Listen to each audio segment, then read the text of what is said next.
Welcome back to the Writer's Wardrobe, everyone. It's episode 18, and may I start by saying how pleased I am that Wind is not on the show again. The last couple of episodes he rambled on about not much, admittedly, but he did drop a potential gem about the Battle of the Last Dragon.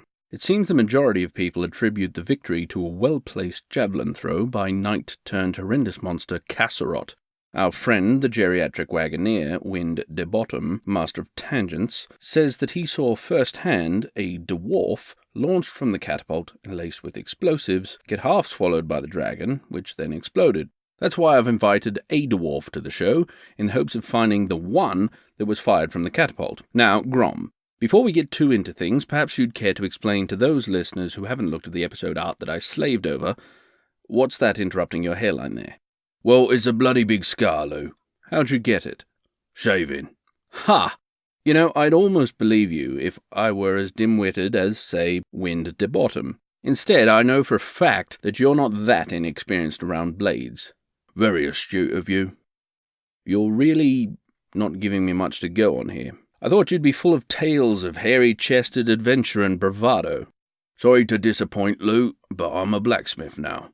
Yes, but you weren't 17 years ago. Times change, people change. Grom, please give me something. Surely you could tell me something of the old days. I could tell you a bit about Wind de Bottom. What? Oh yeah, he was a ripe old bolt slinger. Fastest with a crossbow I ever saw. I'm afraid he's a doddery old fool these days. Doesn't change that he deserves respect for his past accomplishments. But he was just a wagon driver. Is that what he told you? I don't think he has the mental fortitude to lie, Grom. Excuse me, Loomis. Wind? What are you doing? Why are you still in my wardrobe? I couldn't quite find the exit, I'm afraid. See what I mean? There's only one door, Wind. It's that way. Frankly, it's impossible to miss. It's not more than half a stride. I say, you look familiar.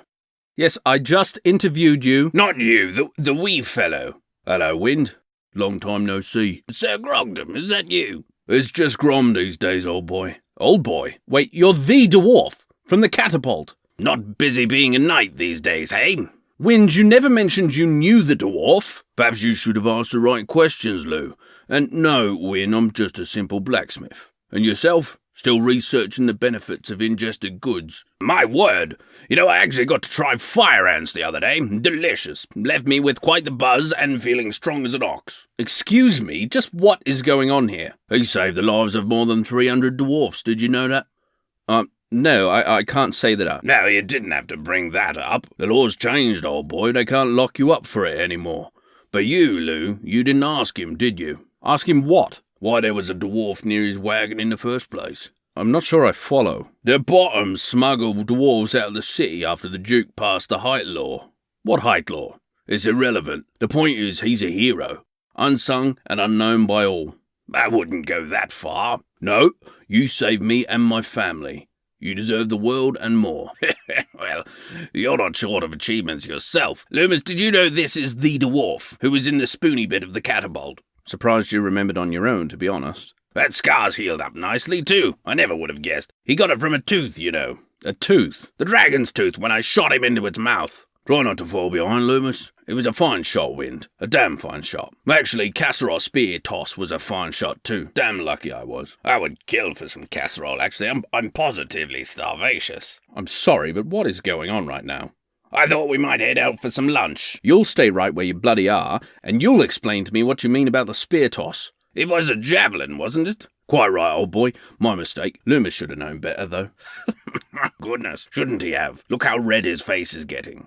I'm going to cut it right there, because you two have wasted an entire episode and piqued everyone's interest at the very end of the segment. But next episode, rest assured, we'll get some answers and cut all the fat. It's Grace, isn't it? Shut up! This has been the Writer's Wardrobe.